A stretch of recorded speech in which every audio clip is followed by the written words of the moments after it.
विज्ञापित अंचल परिषद दाबी में 12 घंटिया सुबलया बंद, जीवन जीविका ठप।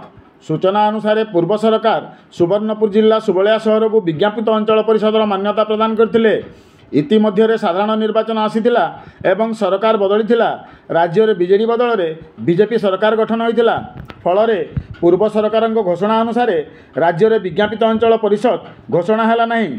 पूर्व सरकार घोषणा करथिबा 56 गोटी विज्ञापित अंचल परिषद मध्यरु वर्तमान सरकार मात्र 27 गोटी विज्ञापित अंचल को मान्यता प्रदान करी सरकारी विज्ञप्ति जारी करथिबा बेले तन्मध्यरे जिल्लार ऐतिहासिक सुबलया सहर स्थान पाई नहीं। तेणु आज सकाळ 6 रु संध्या 6टा पर्यंत सुबलया उन्नयन क्रियानुष्ठान कमिटी पक्षर 12 घंटिया बंद पालन कराଯାଇଛି। आजिर बंद पालन संपूर्ण शांतिपूर्ण थिबा बेले समग्र सुबलया सहरर समस्त दुकान बजार, शिक्षानुष्ठान, प्रशासनिक कार्यालय संपूर्ण बंद रहितबा देखाଯାଇଛି।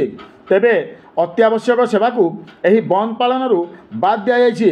सहरर गोविंदपुर एवं सुरुबाली ब्रिज ठारे कमिटी पक्षर रास्ता अवरोध करा जायथिबा बेले रास्तार उभय पार्श्व जानवाहन अटकी रहितबा आज पूर्वाह्न 10:30 समय देखा मिली।